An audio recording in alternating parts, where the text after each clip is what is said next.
two brothers, a cracked driveway in rural Tennessee, and a decision that most people would have laughed at. In 2015, Eleazar and Simeon Drevinchuk were nobody.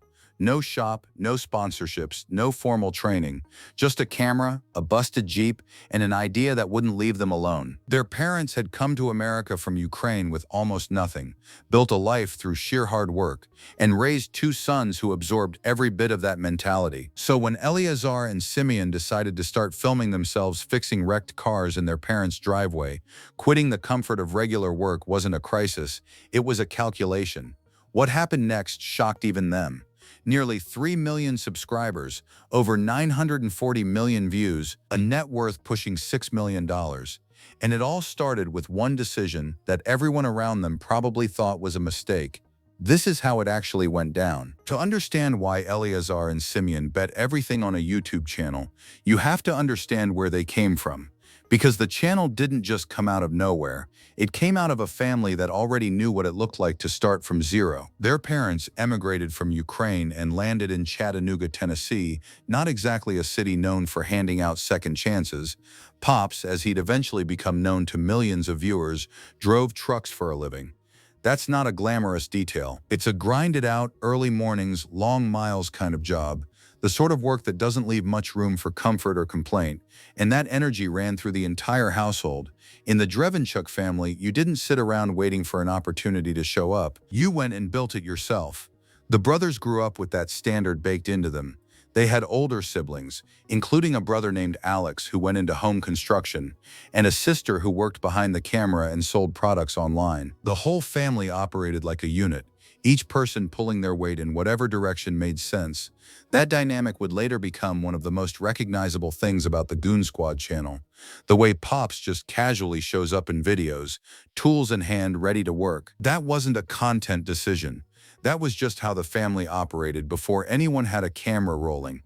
Growing up as first-generation Americans with deep Ukrainian roots gave the brothers something that's genuinely hard to manufacture, a baseline tolerance for discomfort. When you come from a family that crossed an ocean and rebuilt their lives in a foreign country, the idea of trying something uncertain doesn't carry the same weight it might for someone who's never had to start over. Risk looks different when you've seen your own parents absorb the real version of it. So by the time Eleazar and Simeon were old enough to start making their own decisions, they already had a framework for how this was supposed to work. You pick something, you commit to it completely, you do the work whether anyone's watching or not. The only question was what exactly that thing was going to be. The channel launched on December 14, 2015. And if you went back and watched those first videos today, you'd barely recognize it as the same operation. No shop, no professional setup, no defined niche, just two guys pointing a camera at whatever they found interesting. Quad bikes, dirt rides, a random demolition job, some basic home renovation work. The kind of content that exists in every corner of YouTube and goes absolutely nowhere. But that's exactly what made it real. There was no strategy behind those early uploads. No algorithm research, no thumbnail optimization, no carefully engineered retention hooks.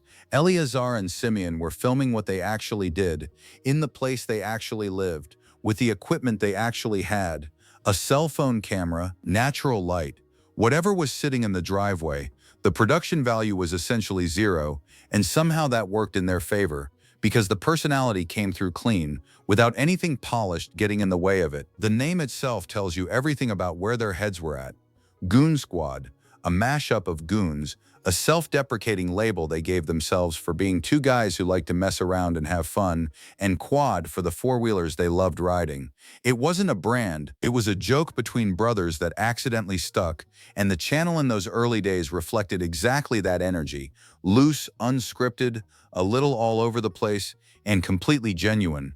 What most people don't think about is that this was all happening on the side. The channel wasn't paying anyone's bills yet, not even close. Eleazar and Simeon were doing this between everything else life required of them, uploading when they could, figuring it out as they went. Most YouTube channels born in that environment die in that environment. The grind of producing content with no feedback, no growth, and no financial return breaks the majority of people within a few months. These two just kept showing up. Part of that was stubbornness. Part of it was the family blueprint. You don't quit something just because it's hard, and part of it was a quiet belief that they hadn't found their angle yet. They were about to. The shift didn't come from a business meeting or a content strategy session. It came from a wrecked Jeep Rubicon pulled out of an auction and dragged back to the parents' driveway with no real plan beyond filming what happened next. That decision, to document a full salvage rebuild from start to finish, damage to driveway to done, changed everything. Not immediately, not overnight, but the response was different enough from anything they'd posted before that it was impossible to ignore. People weren't just watching, they were coming back for the next part, and the part after that. For the first time, the channel had something it had been missing since day one, a reason to subscribe. What made those early rebuild videos work wasn't technical perfection. It was the opposite. Eleazar and Simeon didn't know every answer going in, and they didn't pretend to. When something didn't fit, they figured it out on camera. When a repair went sideways, they showed that too. The troubleshooting was the content, and that honesty created a connection that polished, scripted automotive channels simply couldn't replicate. Viewers weren't just watching a car get fixed, they were watching two guys think through a problem in real time, and that was genuinely addictive. By 2017, the algorithm had noticed. Search traffic started moving in their direction. Watch time climbed. The comment sections filled up with people asking what they were working on next, where they sourced parts, how they handled specific repairs. The audience wasn't passive, it was engaged in a way that suggested something real was building underneath the surface numbers, so they doubled down. Instead of drifting back toward the random mixed content that had defined the early days, they committed fully to the rebuild format. Every project sharper than the last. Every video a little more confident. The driveway setup was limiting, but they worked within it rather than waiting for better conditions. That discipline, doing the work with what you have instead of stalling for the ideal situation, is exactly what separated Goonzquad from the hundreds of similar channels that launched around the same time and quietly disappeared. They had found their lane, now they just had to see how fast they could run it. Once the rebuild format clicked, the growth stopped being gradual. Between 2017 and 2018, the channel went from a promising side project to something that couldn't be ignored. And by the time they crossed 1 million subscribers, the operation had already outgrown the driveway that started it all. The numbers told part of the story. The comment sections told the rest.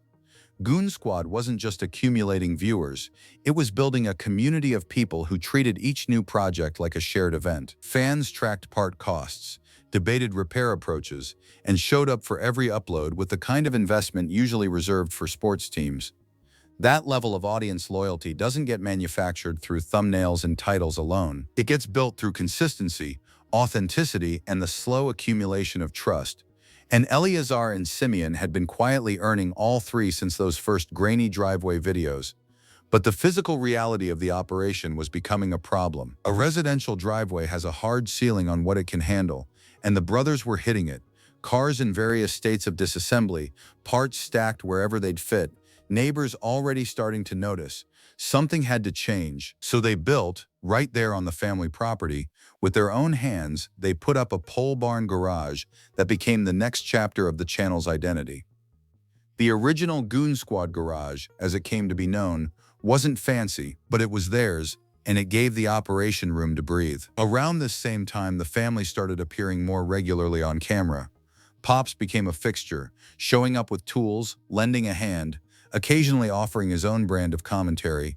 Their sister worked behind the scenes. The channel's warmth, which had always been present in the background, moved to the foreground, and that shift resonated with viewers in a way that no purely mechanical channel ever could.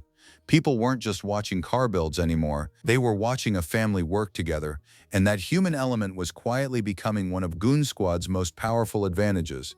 The driveway era had produced the breakthrough. The garage era was about to produce something bigger, a real business, built from the ground up by people who had never once waited for permission to start. There's a moment in every creator's journey where the question stops being, can this work? And starts being, how far can this actually go? For Eleazar and Simeon, that moment arrived quietly. Without any single announcement, it was just the gradual realization that the numbers had crossed a line they couldn't uncross.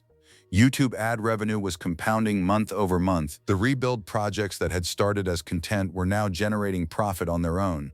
The brothers weren't just filming cars, they were flipping them. Buy a salvage vehicle at auction. document the entire rebuild process for the channel, sell the finished product for more than the total investment. The content and the business model had become the same thing, and that alignment was worth more than either element would have been on its own. Sponsorships followed the subscriber count upward. Brands in the automotive space wanted access to an audience that was already primed to spend money on exactly what they were selling.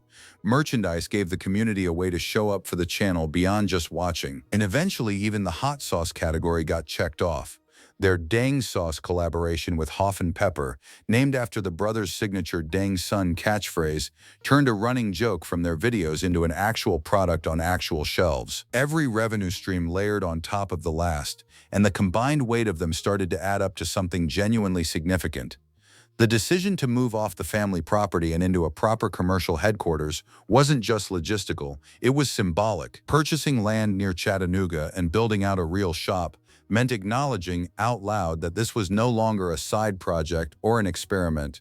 It was a business, one that employed people, required planning, and carried actual financial stakes. The brothers who had once been grateful for a pole barn in their parents' yard were now making decisions that required lawyers and contractors and long-term thinking. What's easy to miss in that transition is how deliberately it happened. Nothing about Goonzquad's growth was accidental. Every step was built on the one before it. Driveway to garage, garage to shop, hobby to empire. The foundation was solid because they had laid every piece of it themselves, and they weren't done yet. Growth creates problems. That's not a warning. It's just physics. The bigger an operation gets, the more friction it generates with the world around it. And by 2022, the Goonzquad operation had grown well past what a residential neighborhood was designed to absorb. The complaint came from a neighbor of their parents. The issue was straightforward enough. Too many unregistered vehicles sitting on the property, visible from the street, piling up faster than they were moving out. For a channel built around buying salvage cars, tearing them apart and rebuilding them over a span of weeks or months, that kind of accumulation was almost inevitable. At any given point, there could be multiple projects in various states of disassembly, plus parts cars, plus vehicles waiting to be auctioned off after completion. What looked like a functioning operation from the inside looked like something else entirely from next door. The case went to the county courthouse. Eleazar, Simeon, and their father all had to appear, and in true Goonzquad fashion, they handled it exactly the way they handle everything else. They talked about it openly on camera, without drama, without spin. No attempt to minimize what happened or reframe it as someone else's fault, just a straightforward account of what the situation was and how they were dealing with it. What softened the outcome considerably was timing. By the point the complaint was filed, the brothers were already deep into the process of moving their operation off the family property and into their new commercial headquarters. The unregistered cars weren't staying, they were leaving as part of a transition that was already underway. That context mattered in court, and the case was resolved without any serious consequences for the family. It was a minor episode in the overall arc of the channel, but it revealed something important about how Eleazar and Simeon operate under pressure. There was no crisis management, no carefully worded statement, no attempt to get ahead of a narrative before it spread. They just told the truth about what happened and kept moving. That instinct, to be transparent even when it's uncomfortable, is the same one that built their audience in the first place. And it turns out it works just as well in a courtroom county as it does in a comment section. Some habits are worth keeping no matter how big you get. Where Goonzquad stands today is the kind of outcome that sounds made up when you set it against where it started. Two brothers, a cell phone camera, a parent's driveway in Chattanooga, and a current net worth estimated at around $6 million. The math doesn't feel real until you trace every step that produced it. The subscriber count sits just under 3 million. Total channel views have crossed 940 million. Monthly earnings from YouTube alone are estimated somewhere between $15,000 and $25,000. And that's before car sales, sponsorships, merchandise, and the Dang Sauce collaboration with Hoff and Pepper get factored in. The revenue picture isn't built on one lucky video or one viral moment. It's built on over 1,000 uploads, maintained across a decade of consistent output, with an audience that showed up reliably because the brothers never gave them a reason to leave. The projects have scaled accordingly. The McLaren Senna rebuild is probably the clearest illustration of how far the operation has traveled. Eleazar and Simeon bought the wrecked supercar at auction for $326,500, a number that would have been an incomprehensible figure back in the driveway days, and described it themselves as definitely the craziest financial decision we have ever made. The carbon fiber tub was beyond repair. They needed a replacement from McLaren directly. The entire project was a logistical and financial challenge that most professional shops would have walked away from. They filmed every minute of it. That willingness to take on what shouldn't be possible and document the full reality of attempting it is the through line that connects the Jeep Rubicon rebuild in a Tennessee driveway to a wrecked McLaren in a purpose-built commercial shop. The scale changed, the approach never did. The new headquarters near Chattanooga continues to expand. The family is still involved. Pops still shows up. Simeon's wife Dina has become a recognizable face to longtime viewers. The channel that started as a joke between two brothers has quietly become a multi-generational family business, operating out of a city that didn't ask for it and a platform that didn't see it coming. Nearly 1 billion views later, they're still just getting started. Here's the thing about the Goonzquad story that most people miss when they hear the headline numbers. It was never really about cars. The cars were the vehicle, pun intended, but what Eleazar and Simeon actually built was proof that a specific kind of stubbornness, applied consistently over a long enough period of time, produces results that look like luck from the outside. They didn't have advantages. They had a work ethic inherited from parents who crossed an ocean with nothing and built something anyway. They had each other, and they had the discipline to keep showing up when nothing was working yet. That's the part that doesn't make the thumbnail. Every person sitting on an idea right now, waiting for better conditions or more certainty or some external signal that the timing is right, the Goonzquad story is a direct answer to that hesitation. The driveway was always good enough to start,